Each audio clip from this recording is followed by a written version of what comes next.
Bonjour et bienvenue au podcast Performer autrement au quotidien, le podcast où on jase de la performance qui revitalise plutôt que de celle qui épuise. Alors, je suis votre animatrice Hélène Savignac et c'est un plaisir pour moi de vous retrouver. J'en profite pour vous souhaiter une bonne et heureuse année 2022. Et justement, on va parler d'un sujet qui me tient beaucoup à cœur, le bonheur sans condition. Est-ce que ça existe?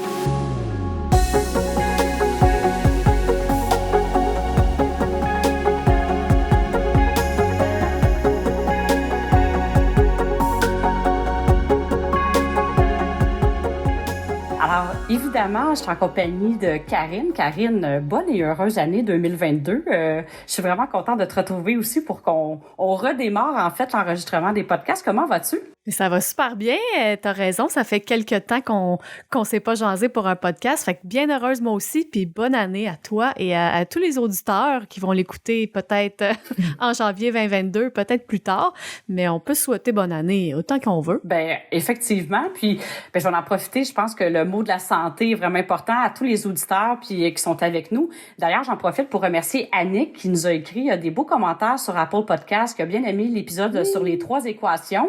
Alors, elle suggérait même de faire un livre avec les 3 équations et mentionnait aussi la qualité de ton travail, ton écoute et ta présence sur les podcasts, Karine. Alors, je suis 10 sur 10 avec elle là-dessus. Alors, un grand merci. Puis, le podcast continue à prendre de l'expansion à travers le monde. Il est présent maintenant en Irlande et aux Philippines. Il y a d'autres pays qui se rajoutent toujours. Je suis toujours impressionnée de voir ça. Alors, pour les gens qui nous écoutent de l'Irlande et des Philippines, un gros bonjour. Et puis, c'est ça. On va se souhaiter de la santé pour l'année 2022. La prospérité, on va avoir l'occasion dans l'épisode de parler de prospérité au sens plus large. C'est pas juste l'argent, ce n'est qu'une facette de la prospérité. Et également du bonheur. Hein? C'est le sujet de l'épisode d'aujourd'hui. Alors, du bonheur à tout le monde. Alors, je vous offre mes meilleurs vœux avec beaucoup d'amour. C'est ce que j'allais dire, le bonheur à sa plus simple expression. Oui, tout à fait. Le bonheur sans condition. Qu'est-ce qui t'a inspiré de nous parler de ce sujet-là aujourd'hui? Ben en fait, il y a quelques éléments dont, entre autres, je pense que le contexte de pandémie, le contexte est favorable à parler de ça parce que la pandémie met en lumière beaucoup, on se le cachera pas, on sait tous que ça l'affecte, que ça a des impacts sur notre quotidien et ça met beaucoup en lumière à quel point il y a des choses qui sont plus là, qu'on prenait pour acquis peut-être avant, qui faisaient partie des choses qui étaient faciles pour nous et qu'on peut avoir l'impression à court terme ou temporairement qu'ils nous sont retirés et qui peuvent avoir un impact sur notre bonheur. C'est ça qu'on va pouvoir jaser aujourd'hui. Alors, je trouvais que le contexte de pandémie était bien mis en lumière à quel point, des fois, on peut peut-être dépendre de certaines choses pour être heureux. Et aussi, mon constat à travers que souvent le bonheur est défini comme une quête. Tu sais, la quête du bonheur, on entend parler de ça. Je trouve que certains clichés reliés, entre autres, avec le bonheur, puis j'avais le goût peut-être qu'on explore ça à travers cet épisode-là.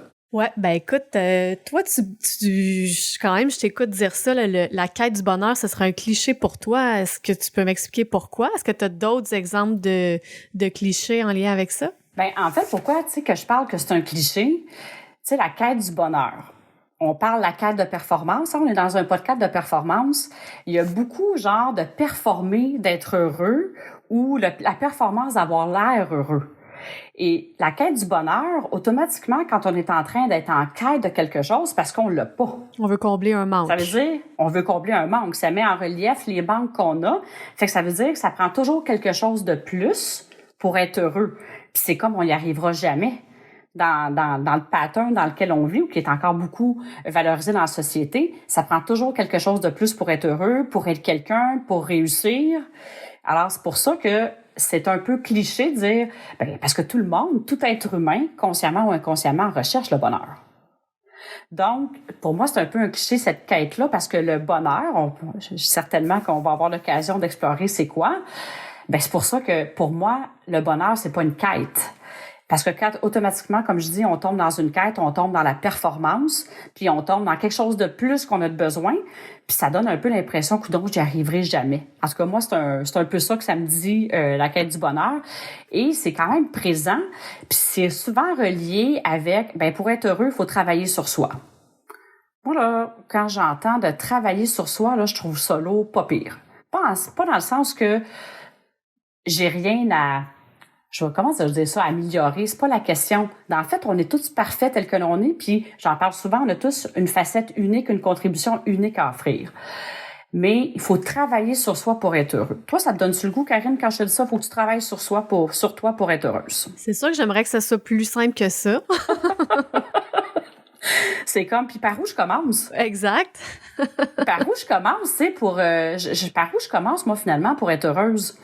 Et c'est pour ça que cet épisode-là, j'avais le goût de parler de ça parce qu'il y a plein de liens à faire avec d'autres épisodes de podcast pour les éditeurs qui nous écoutent. Il y en a peut-être qui commencent à écouter le podcast. Je vais vraiment vous inviter à écouter peut-être d'autres épisodes aussi qui sont un petit peu reliés. Entre autres, quand je parle d'expansion, là, j'ai pas tous les titres par cœur, mais je pense que le fil conducteur quand même des podcasts, il y a des liens à faire. Mais entre autres, quand je parle d'une opportunité d'expansion, peu importe ce qui nous arrive, il y a toujours une opportunité d'expansion. Alors, plutôt dire par quoi je commence à travailler pour être une meilleure personne, ci ou ça, les opportunités d'expansion se présentent vraiment souvent. Et ce que je veux dire par là, c'est que souvent, puis là, je vais revenir sur le contexte de pandémie, je vais faire un petit détour, on a plein d'occasions de regarder des choses qui nous dérangent à l'extérieur de nous. Comment certaines personnes vont se positionner par rapport à la gestion de la pandémie, comment certaines personnes vont réagir. Là, je parle de la pandémie, mais ça peut être au sein de son entreprise. Le rythme de travail de quelqu'un, comment quelqu'un s'exprime, quelqu'un qui parle fort, quelqu'un qui parle pas fort, peu importe. On a plein d'occasions d'observer d'autres personnes. Ça va venir affecter notre bonheur. Mais à partir du moment, pour moi, une opportunité d'expansion, au lieu de porter mon attention sur ce que les autres font qui me dérange, je porte mon attention sur qu'est-ce que ça dérange à l'intérieur de moi. Quelqu'un qui est impatient, quelqu'un qui se positionne d'une façon X par rapport à la gestion de la pandémie, par exemple. Si au lieu de porter mon attention sur cette personne-là et ci et ça, qu'est-ce que ça vient chercher à l'intérieur de moi? Ça change tout le positionnement. Et c'est là que, pour moi, c'est pas du travail. Tu sais, le concept de liberté. On en parle présentement de la liberté. Mais la liberté, pour moi, c'est de ne pas être dérangé par rien, de qu'est-ce qui se passe autour de moi.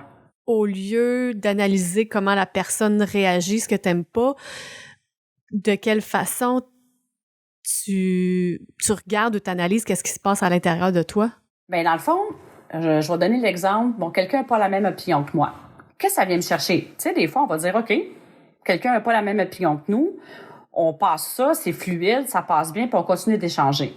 Mais quand ça vient chercher là, notre petite impatience, là, notre petit à l'intérieur de nous, là, qu'on est vraiment dérangé au point d'être peut-être impatient toujours avec les gens autour de nous, d'être bête, d'être vraiment pas bien. Là, je me dis, OK, c'est quoi à l'intérieur de moi que ça vient vraiment chercher? Et là, puis je vais donner un exemple, ça va peut-être avoir l'air, mais c'est l'exemple qui me vient en tête. Tu sais, ça m'est déjà arrivé que quelqu'un qui était quand même assez près de moi, qui me sortit, parce que des fois, ça peut arriver, là, que quelqu'un nous envoie quelque chose qui fait pas notre affaire à entendre. Et la réflexion était la suivante. Écoute, je trouve que t'apportes rien. Tu sais, se faire dire ça par quelqu'un, tu dis, oh, ouch, tu sais, ça vient nous chercher. C'est pas quelque chose qui est agréable à entendre. Mais si au lieu à partir du moment, puis dans ce cas-là, c'est ça qui est arrivé, j'ai pas porté mon attention sur dire, ça a-tu pas d'allure de me faire dire ça, c'est un ci, c'est un ça, ou etc. Que j'ai dit, qu'est-ce que ça vient chercher à l'intérieur de moi réellement pour que ça me dérange comme ça? J'ai réalisé que oui, il y avait un petit côté à l'intérieur de moi qui se sentait peut-être pas à la hauteur. Alors, au lieu de mettre l'emphase, je me suis dit, c'est un méchant beau cadeau, une méchante belle information que je viens d'avoir sur moi pour me dire, si ces paroles-là sont venues me déranger à ce point-là, c'est parce qu'il y avait quelque chose à l'adresser à l'intérieur de moi. Puis quand on se sent pas, mettons, à la hauteur, on sent pas qu'on est assez, on n'est pas dans une zone d'optimale pour nous. On n'est pas dans le bonheur, puis on n'est pas dans une zone optimale pour nous, puis ça a de l'impact dans toutes les sphères de notre vie. Fait qu'à partir du moment où je me suis dit, OK, puis des fois, c'est pas le fun à regarder sur le coup, mais il y a toujours un cadeau. Fait que quand j'ai vraiment accueilli ça comme un cadeau, parce que c'est vraiment ça, l'expansion, hein, quand c'est bien beau de dire, hey, les 3 phases d'expansion, mais quand j'en parle, c'est parce que je l'ai expérimenté. Bien, quand on ressent vraiment le cadeau qui est derrière ça, c'est vraiment puissant. Parce que ça m'a tout simplement donné l'information qu'il y avait des côtés de moi que je me disais, hey, ça, je me sens pas à la hauteur dans telle situation, puis c'est pas ça d'être libre. Parce que quand on se sent pas à la hauteur, ça amène toutes sortes de réactions, ça peut amener de l'évitement, ça peut amener de la colère, j'en parle dans l'épisode des masques, entre autres. Fait que c'était une belle information que j'ai eue. Puis à partir du moment que c'est ça que j'ai adressé avec moi-même, plutôt que de mettre l'emphase sur « Hey, c'est-tu épouvantable à me faire dire ça? » Ça a tout changé la dynamique. Et c'est là la notion de cadeau, tu sais. OK. Ça fait-tu du sens? Ben, ça fait du sens. C'est comme l'exemple qui me... C'est comme... Il y a des exemples plus légers aussi, là. Là, j'ai donné un exemple qui était peut-être qui était plus profond, mais, tu sais, dans le fond, le bonheur, ça part de l'intérieur de soi. Tu sais, ça peut être des choses anodines. On se promène sur la rue, quelqu'un nous fait un sourire, puis on est dans le bonheur, mais on va peut-être... c'est un petit peu plus profond que ça. Je pense qu'il y a différentes facettes du bonheur, mais c'était l'exemple qui m'inspirait de partager, là. C'est ça, j'allais te dire. J'allais revenir un petit peu en arrière. Tu disais la quête du bonheur, c'est un cliché. On veut atteindre un certain bonheur. Mais pour toi, c'est pas ça. La façon dont tu en parles, de quelle façon tu pourrais nous le décrire, ce bonheur-là? C'est quoi le bonheur? Si c'est pas une quête, si c'est pas des choses qu'on veut avoir ou une façon qu'on veut être, c'est quoi? Ben, en fait, puis c'est drôle, une définition toute simple que j'ai beaucoup aimée, puis je connectais vraiment à ça. C'est un état de pleine satisfaction, durable et stable dans le temps. Donc, l'état, ça ne dépend pas, c'est pour ça que le titre de l'épisode, c'est le bonheur sans condition, ça ne dépend pas de conditions à l'extérieur de nous, que ça soit du matériel, que ça soit des gens, que ça soit des façons de réagir. C'est l'état dans lequel on est de pleine satisfaction. Fait qu'on n'est pas en manque de rien. Et il est durable et constant dans le temps. Donc, si on est heureux 5 minutes, puis il arrive de quoi, puis le reste de la journée, on ne l'est pas, pour moi, c'est pas ça le bonheur. Alors, le bonheur et la plénitude, pour moi, là, je te dirais que c'est pas mal dans la même lignée. Un état de plénitude, c'est quoi? C'est tout simplement un état dans lequel on est qu'on manque de rien. On se sent rempli de l'intérieur. Fait que je te dirais que c'est plus ça ma définition du bonheur que d'une quête, parce que ça finira plus. Ça prend toujours quelque chose. Quand je vais avoir tant d'argent à mon compte en banque, je vais être heureux. Quand je vais avoir tant de chiffre d'affaires à mon entreprise, je vais être heureux. Quand mes enfants vont réussir à l'école, vont avoir un lieu de 90, 95%, je vais être heureux. Quand ma blonde, mon chum va réagir de telle façon, je vais être heureuse. Quand ça finira plus, là. Quand je vais avoir, ça va aller dans les vêtements, ça va aller dans l'auto, ça va aller dans la maison, ça, c'est sans fin. La quête du matériel, ça peut être de différentes façons, là. La quête de la beauté, la quête, quand je vais être capable de méditer 30 minutes par jour, tu sais, on peut donner autant de sujets qu'on veut, là. Puis c'est pour ça que quand tu dis c'est un état de plénitude, on manque de rien, il faut faire attention.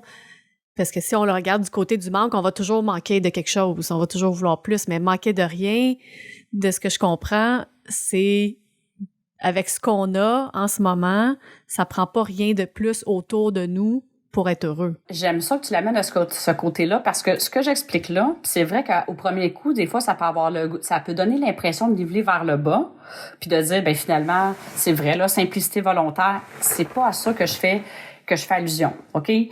On peut parfaitement être heureux puis être dans l'abondance de matériel. C'est juste, est-ce que ça prend ça pour l'être? Donc, l'état qui est constant et durable, si, mettons, là, on prend là, puis là, c'est un cliché, mais c'est un cliché qui est tout à fait, qui fonctionne, le moment présent. Mettons, on est en train de se parler là, Karine, moi pis toi, là. Ton état est comment? T'es-tu dans un état de plénitude? Tu manques-tu de quelque chose ici et maintenant? Non. J'ai un petit sourire en coin, puis je te regarde. Puis... Fait que ce que je veux dire, c'est que si on ramène ça au moment présent qui est là, et tu amènes, il y a tout le temps, c'est comme si je te disais, encapsule ça à l'intérieur de toi, ce moment-là, que tu manques de rien, là. Tu vas toujours pouvoir y connecter. Et c'est ça, l'état de bonheur. Ça veut pas dire que t'as pas d'aspiration, que tu peux pas dire, hey, j'aimerais ça, par exemple, éventuellement faire un voyage. J'aimerais ça que mes enfants réussissent à l'école. J'aimerais ça que mes enfants soient heureux. J'aimerais ça que mon mariage dure longtemps. Peu importe. Entre j'aimerais et il faut que ça arrive que je sois heureux, il y a un monde de différence, là. Donc, l'idée, c'est de dire, de ramener ça que cet état-là, tu peux toujours l'amener avec toi. C'est un choix à un moment donné. Fait que c'est pour ça que c'est un état et, là, je vais dire comme ça, la société actuelle, puis là, je suis pas en train d'envoyer des roches, mais c'est vraiment facile de tomber dans les besoins qu'on peut se créer, qu'on pense qu'on a besoin pour être heureux. Mais est-ce vraiment la réalité? Fait que si, mettons, je te disais, à chaque seconde, ce côté-là, que là, tu sens que tu manques de rien, là, tu l'amènes avec toi à chaque minute de ta vie, ben l'ouverture que ça va t'amener, ça, c'est incroyable. Parce que tu feras pas des choix par peur de manquer de temps, par peur de manquer d'argent. Tu vas le faire parce que ça va te rendre heureuse. Tu sais, fait que c'est exponentiel, là, qu'est-ce qui est là. Puis là, c'est pas de tomber dans la perfection, de dire, ben oui, c'est le choix que je fais dès aujourd'hui. Ça se fait par étapes. Mais c'est tout ça qui est relié quand quelque chose vient nous déranger, puis là, on reste attaché à notre scénario qui vient nous déranger, qu'on a raison, puis qu'on reste dans la colère, qu'on reste dans ci, bien, on s'éloigne de cet état-là. Puis là, on s'éloigne de cet état-là, on voit moins les opportunités, on est plus en contraction, on s'éloigne du bonheur, on s'éloigne des choix qui vont faire en sorte qu'on va être qui on est dans un état optimal pour performer, mettons, dans toutes les sphères de sa vie. Là, je viens de perdre les gens qui nous écoutent. Là, je suis partie là, parce que je sais pas si les gens le ressentent. Non, mais au-delà des mots, il y a un ressenti aussi. Tu sais, je me fais l'avocat du diable, puis je me mets à la place de quelqu'un. Bon, il y en a pour qui, là, on va dire, on appelle ça le bonheur facile. Là. Ça prend pas grand-chose. Ils vont regarder dehors, il fait beau, il y a un beau soleil, ça va les rendre heureux. Il y a des gens qui ont pas le bonheur facile, tu sais. Fait que ces gens-là, ben il y a deux choses. De un, entouré de ces gens-là, comment qu'on fait pour garder notre état de bonheur? Puis de deux, si moi, je suis la personne qui a de la misère à être heureux, puis je t'écoute, là. Tu me dis de pas travailler sur moi, mais comment je peux réussir à atteindre cet état-là s'il y a un certain travail à faire en dedans? Fait que je suis en tout cas, Là, tu vas me dire, qu'est-ce que tu me dis dans le fond, là? Il faut pas que je travaille, mais qu'est-ce qu'il faut que je fasse? C'est un peu ça la question. Ben, c'est une super bonne question. Il y avait deux volets, là, c'est ça. Il y a deux volets à la question. Un, je vais dire, ne pas polariser le bonheur, tu sais, parce que d'avoir les lunettes roses aussi, surtout, tu sais, je veux dire, il nous arrive quelque chose qui est désagréable, puis là, dire, ben non, c'est le fun, tout est beau. C'est pour moi, c'est l'envers de la même médaille, là, de tout voir en rose versus de tout voir négativement. Mais souvent, on est plus dérangé par les gens qui vont voir les choses négativement. De un, je vais dire, puis il y a le côté, si la personne, je vais y arriver, si la personne qui nous écoute, on peut pas vouloir plus que la personne. Autre que de lui partager, qu'est-ce que ça nous fait? Mettons qu'on est entouré de quelqu'un qui a souvent une tendance à réagir négativement dans le milieu de travail, dans notre famille ou peu importe. Autre que de lui partager ce que ça nous fait sentir, on peut pas ben faire d'autre chose que ça, que d'inviter la personne à, dépendant d'un concept de travail, des fois, c'est de dire, ben, je t'invite vraiment à revisiter ça parce que ça a un impact sur l'ensemble de l'équipe. OK? Ça peut s'adresser. Dans notre vie personnelle, la même chose, mais on peut pas vouloir plus que la personne. On peut juste l'assister à prendre conscience d'eux. Encore là, si ça vient vraiment nous déranger, c'est de dire, OK, qu'est-ce que ça vient vraiment chercher à l'intérieur de moi, plutôt que de porter son attention sur qu'est-ce que la personne fait ou ne fait pas. Parce que c'est ça souvent qu'on va faire, on va prendre beaucoup d'énergie pour mettre l'emphase sur l'autre personne, qu'est-ce qu'elle fait qu'elle nous dérange, mais plutôt de se poser la question, qu'est-ce que ça vient déranger à l'intérieur de moi? Ça, c'est beaucoup plus porteur d'expansion. Mettons qu'on est une personne, ça répond-tu à la au premier volet de la... OK. Vraiment bien. Puis mettons qu'on est la personne qui est en train d'écouter le podcast présentement, puis qui est peut-être un peu même déclenchée en disant « Hey, ça, là, il me semble qu'ils ont l'air heureuses d'être heureuses, là. » Bon, première des choses que je vais dire là-dessus, puis dire « Oui, je prends conscience que je suis peut-être une personne qui a tendance à voir plus le côté noir, de voir les choses plus négativement. » Première des choses, de se laisser le droit d'être comme ça, sans juger. Parce que c'est pas de commencer à dire « Hey, mettons, à écouter Hélène, je suis vraiment pas performante là, je suis pas performante dans le bonheur sans condition. » OK?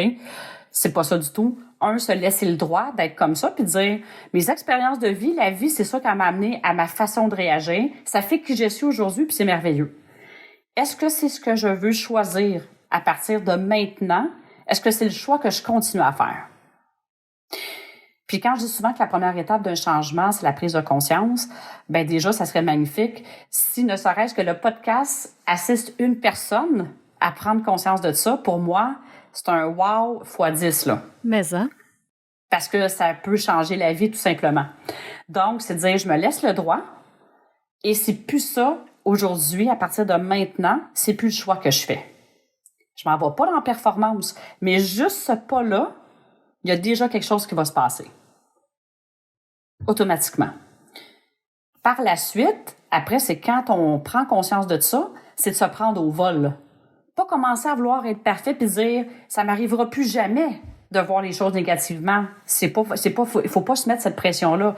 Puis se dire, hey, OK, je fais le choix de d'autres choses aujourd'hui. Je vais donner les commandes à m'ouvrir à voir la vie différemment. au lieu de donner les commandes à ma tête qui a appris à réagir comme ça, parce qu'on en a déjà parlé, chaque personne connectée dans son cœur, entre autres avec la respiration, peut faire un autre choix. Quand ça arrive, on respire là-dedans, on se donne le droit, puis dire « je m'ouvre à d'autres choses », sans nécessairement trouver une solution. La réponse n'est pas toujours là. On voit quelque chose négativement, ça ne veut pas dire que la réponse est instantanée, là. Il faut se laisser le droit et de faire ce cycle-là. OK, je réagis de cette façon-là, c'est pour ça que je veux, je me donne le droit, je m'ouvre à d'autres choses, je respire là-dedans et il y a des choses qui vont se passer. Je veux pas avoir de l'air ésotérique quand je dis ça, là, mais c'est vraiment comme ça, moi, que je l'ai vécu. À partir du moment que je faisais un choix qui était différent, que je respirais là-dedans, puis des fois, ça peut être intéressant d'écrire qu'est-ce que ça nous fait vivre. Ça fait remonter des choses à la surface, puis dire, OK, wow, c'est une information. On ne juge pas. Hey, c'est de l'information qui monte à la surface pour être libérée, tout simplement. Oui, parce qu'on revient tu sais, l'essence, le sujet de l'épisode, c'est le bonheur sans condition. Fait qu'il faut pas non plus de se mettre cette condition-là, de dire, ben, je vais être heureux quand je vais arrêter de réagir négativement aux situations qui m'entourent. Parce que là, on est en train de se mettre une condition pour être heureux. Exactement. Fait que juste là, déjà que c'est un exercice de dire, je choisis d'autres choses, puis quand ça arrive, je respire là-dedans. Est-ce que c'est encore le choix que je fais aujourd'hui? Juste ça, il y a déjà des choses qui vont se passer. Puis il y a des ressources qui vont se présenter aussi. C'est toujours comme ça, le cycle d'expansion. Il y a des fois, une ressource, ça nous apparaît clairement. On a la réponse tout de suite. Puis il y a d'autres fois, c'est comme, on fait le choix et les ressources se présentent parce qu'on est dans un état pour les voir. Puis tu sais, comment on fait avec la pression des médias sociaux et tout, de voir un peu ce que les gens font autour. Tu vois une entreprise que, tu sais, toute ton entreprise va mal parce que tu es dans un secteur qui est plus durement affecté, exemple, avec la pandémie en ce moment. Puis tu vois quelqu'un, que ce soit un compétiteur ou une autre entreprise, soit du même secteur ou d'un autre secteur, qui a le vent dans les voiles, puis ou que ce soit sur le côté privé, tu vois des amis, des gens qui font des activités, puis tu te dis, ben, ils ont donc bien l'air heureux, eux autres. Comment ne pas être affecté par ça? Ça, c'est de la comparaison. Oui. Mais... Pas pire. Oui. Tu sais, quand on est dans la quête du bonheur, il y a ça aussi, là. Il y a toute cette pression-là d'avoir l'air heureux aussi. Là, je vais dire deux choses, puis c'est une super bonne question. Et puis c'est quelque chose, là, de pas se laisser prendre au jeu de la comparaison, hein. Puis là, ça me fait penser à un film que j'ai vu dans les vacances des fêtes qui s'appelle Le Mirage, un film de Ricardo Troggi. C'est vraiment intéressant. Un des angles du film, là, ça met pleinement en valeur, ça met vraiment en lumière la pression qu'un couple, deux enfants, la grosse maison, le style de vie, un style de vie, tu sais, les restaurants, les sorties, les voyages, etc. Ça met vraiment en relief, en lumière, la pression qu'ils ont sur les épaules pour maintenir ce style de vie-là et la comparaison. La comparaison avec les gens autour. En fait, quand on est dans la comparaison, on est en train, on cultive le manque. Parce que quand on se compare, positivement ou négativement, on se sent inférieur ou supérieur. Dans un cas comme dans l'autre, mettons, quand on se sent supérieur, on va toujours finir par frapper un nœud tôt ou tard parce qu'il va toujours avoir quelqu'un de supérieur à nous à un moment donné, on va frapper notre nœud. Puis quand on se sent inférieur, ben on entretient le manque de qu'est-ce qu'on n'est pas à la hauteur. Fait que dans un cas comme dans l'autre, on est complètement en train de passer à côté de notre contribution unique. Qu'est-ce qu'on a d'unique? Fait que ça, tu me donnais avec les amis. Qu'est-ce qu'on a d'unique comme famille? Qu'est-ce qu'on a pour être heureux? Au lieu de comparer, parce que ça se peut qu'une famille, ils vont être heureux dans le sport, puis une autre famille, ils vont être heureux dans la musique. Une autre famille, ils vont être heureux dans des jeux de société. Une autre famille, il n'y en a pas de recette. Chaque personne a sa recette. Dans son entreprise, si je prends beaucoup d'énergie, prendre de l'information sur qu'est-ce que les autres font pour être inspiré, c'est une chose. Mais de mettre l'énergie avec les gens qui sont autour de nous. Je vais donner l'exemple d'un entrepreneur. Les gens qui sont autour, qui gravitent autour de l'entrepreneur, ses employés, ses fournisseurs, ses clients. Puis dire, je vais porter mon énergie sur ces gens-là qui peuvent eux autres m'inspirer, puis déjà me donner de l'information sur qu'est-ce que mon entreprise fait de bien. Et c'est ça que je vais renforcer. Parce que quand on se compare, on essaie de comparer. On essaie de comparer quoi? On s'éloigne de qu'est-ce qu'on est unique. Parce qu'on essaie de faire qu'est-ce que quelqu'un d'autre fait. Mais on a tellement la possibilité d'être unique. Puis ça, c'est pas réservé à un petit groupe de personnes. Qu'on soit un chef d'entreprise, il y a pas je suis juste un commis d'épicerie. Il n'y a pas de juste un. qu'est-ce que tu as d'unique à offrir dans ton travail que tu fais actuellement? On a toute une facette unique à offrir. Fait que, automatiquement, tant qu'on se compare, on risque d'être malheureux. Quand on se compare supérieurement, peut-être que temporairement, on va être heureux. On va dire, hey, je suis vraiment mieux ou mieux qu'elle. Mais c'est un bonheur qui est temporaire, qui, encore là, dépend de quelque chose d'extérieur. Ça dépend. Je vais être heureuse tant que cette personne-là, je vais me considérer meilleure qu'elle ou meilleure que lui, ou que mon entreprise va mieux aller. Quand ça va changer, je vais complètement être déstabilisée. Fait que si on porte l'énergie sur qu'est-ce qu'on fait d'unique, ben ça change toute la donne. Il n'y a plus de comparaison possible. Ça fait-tu du sens? Ça fait beaucoup de sens. Ça fait beaucoup de sens. Je pense qu'il faut se parler puis écouter notre petite voix. C'est pour les gens qui tombent des fois, qui peuvent tomber dans le panneau. Je pense que tous les gens qui tombent dans ce panneau-là sont conscients, ou le subconscient, ils savent que c'est pas nécessairement la façon d'être heureux, tu sais. Il y a toute une petite voix, un subconscient qui se dit « Ouais, tu te compares, là. » On le sait, puis c'est de l'écouter, puis c'est de dire, c'est-tu vraiment ça que je veux continuer à faire? Parce que je vais juste faire, ça me fait toujours penser, quand c'est facile pour nous, on pense que ça n'a pas de valeur. Ouais, dans une entreprise. Tu m'as déjà dit ça. Mm-hmm. Oui. Et souvent, on va avoir dit, ben voyons, pourquoi les gens paieraient pour ça? C'est tellement facile pour moi. Et c'est là qu'on est dans notre zone d'excellence. Tu sais, quand je parle de facilité, de fluidité, c'est pas que ça prend pas d'énergie. Tu sais, la différence entre l'énergie et l'effort, c'est que la fluidité, c'est que c'est fluide pour nous de le faire. Mais qu'est-ce qui est fluide pour nous? Ça veut pas dire que c'est fluide pour le voisin à côté. Mais si c'est à ça qu'on donne l'expansion, dans nos activités, dans nos façons de faire, dans nos façons de communiquer, dans notre façon de produire, dans qu'est-ce qu'on est, qu'on se définit par qui on est et non par qu'est-ce que l'on fait, ça change toute la donne, là. Complètement. Fait que c'est plus de dire où je porte mon attention présentement. Je suis en train de porter mon attention sur les autres ou je suis en train de porter mon attention sur qu'est-ce que moi je fais de bien, qu'est-ce que mon entreprise fait de bien. Et ça, c'est beaucoup plus porteur d'expansion tant qu'à moi. C'est l'expérience que j'ai vécue, c'est l'expérience que je vis avec mes clients aussi. Et c'est beaucoup plus créateur de bonheur, en tout cas. On est moins dépendant de qu'est-ce qui se passe autour de nous pour être heureux ou malheureux.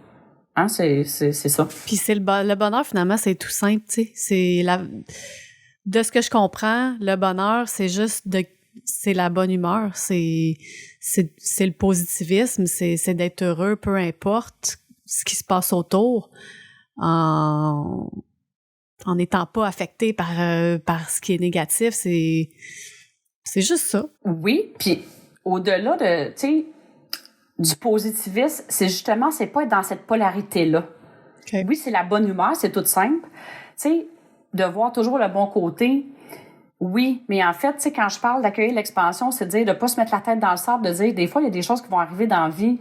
On va vivre une séparation, on va vivre telle affaire, on pensait que ça se réaliserait de telle façon, une entente avec un client, la réussite de nos enfants, peu importe. Il y a des choses que des fois, justement, on s'était mis un objectif, on s'était créé des attentes, puis dire on va quand même voir le positif. C'est au-delà de ça, c'est de dire où est le cadeau pour moi? Je vis de l'inconfort, je vis quelque chose, il y a un cadeau derrière ça pour moi, quelque chose avec lequel je vais me sentir plus libre, que je serai pas dépendant de. Jusqu'à quel point je portais le succès des enfants sur mes épaules. Jusqu'à quel point je portais, il faut que telle chose ait du succès dans ma vie ou que je sois heureux. C'est juste ça. Fait qu'on a tendance à s'accompliquer pour un paquet de bonnes et de mauvaises raisons, mais en même temps, c'est la beauté de l'expérience humaine. Pourquoi je partage tout ça? C'est que moi, longtemps, j'ai pensé que c'était justement à travers les attentes, à travers des objectifs plus élevés, à travers des plus que le bonheur se trouvait. Mais je pensais pas qu'il y avait une autre façon de se positionner. À un moment donné, c'est une question de choix, là. Puis je pensais pas qu'il y avait une autre façon de se positionner par rapport justement à ce bonheur-là, par rapport à cet état d'être-là et d'accueillir la vie telle qu'elle est. Pas avec des lunettes roses, pas avec des lunettes noires, juste entre les deux puis dire l'expérience humaine est extraordinaire. Puis quand on l'accueille vraiment comme ça en se disant derrière chaque situation, il y a un cadeau, ben ça change complètement la perspective.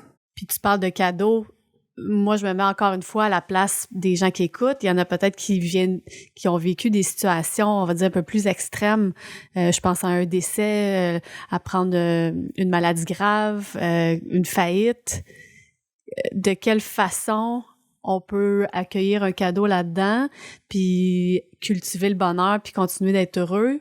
Oui, je comprends là, que l'idée, je dirais, un décès, on va pas tout le restant de notre vie pleurer ce décès-là, mais c'est quand même difficile de garder cet état de bonheur-là quand ces situations-là arrivent. C'est sûr. Ce que je vais avoir envie de répondre là-dessus, c'est de dire, OK, il arrive un décès, quelqu'un près de nous, c'est pas de dire la liberté, c'est que ça nous fasse rien, là. Tu sais, à un autre côté, c'est comme ça, c'est on gèle de ressentir.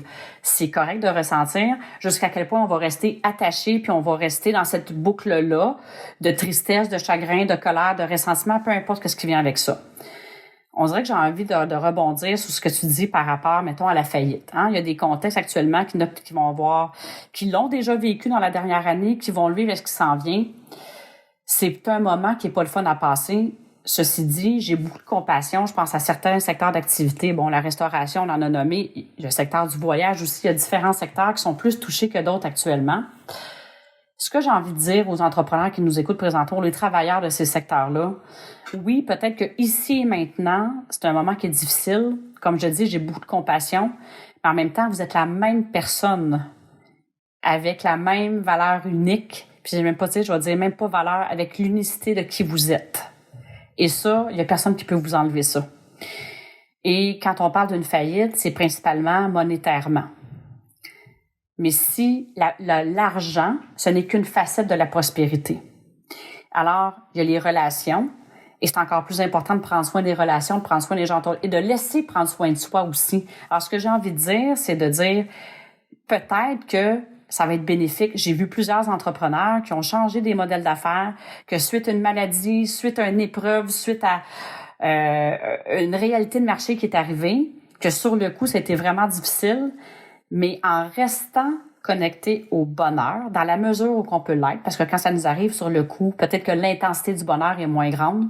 On peut peut-être plus connecter au calme versus la joie, là. OK, déjà d'aller dans le calme puis d'être en paix avec ce qui arrive, ça va déjà être une porte vers le bonheur. Puis de dire, ça vous enlève rien de qui vous êtes. Donc, l'opportunité pour moi, dans une situation comme celle-là, est-ce que j'étais en train de me définir par qu'est-ce que je fais dans la vie ou je vais me définir par qui je suis? Et qui je suis, c'est une valeur inestimable. Et là, je m'adresse à tous les auditeurs. Qui on est, c'est d'une valeur inestimable.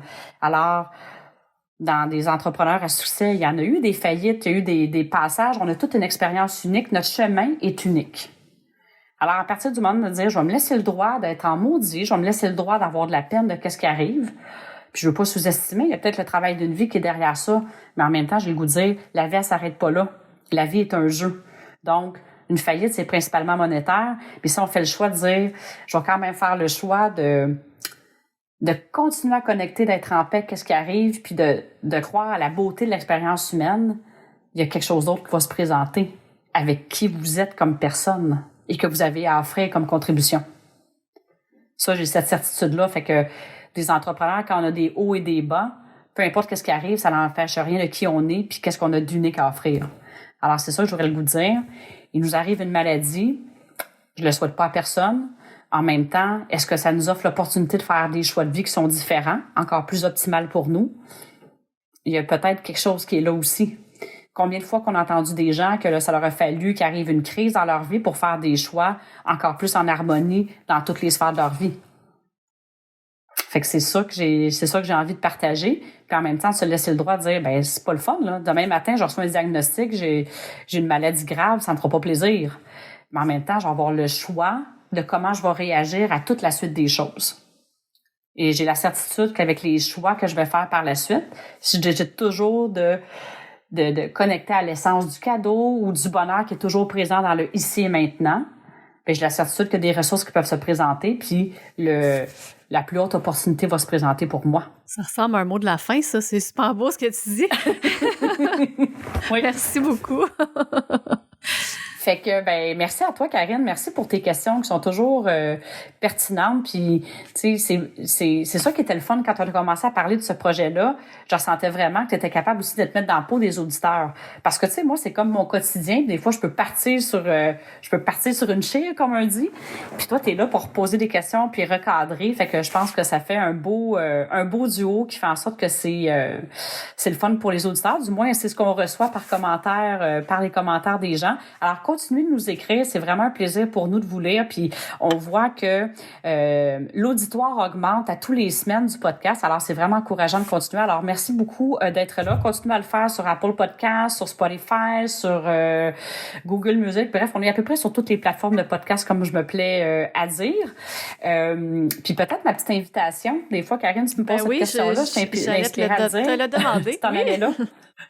Ben, mon invitation, peut-être, puis je voulais revenir sur le fait de peut-être vous poser la question 3 fois par jour pour la prochaine semaine, le matin, sur l'échelle de 1 à 10, où vous êtes je vais dire, dans le degré de bonheur, là. C'est cet état de satisfaction, de plénitude.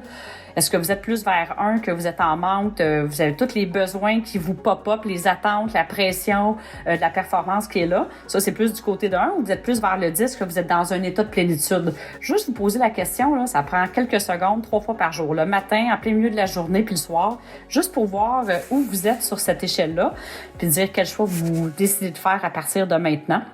Et puis, voilà, c'est le petit exercice du mot de la fin de cette semaine. Ben, merci beaucoup. Merci à tout le monde et bonne semaine. À bientôt.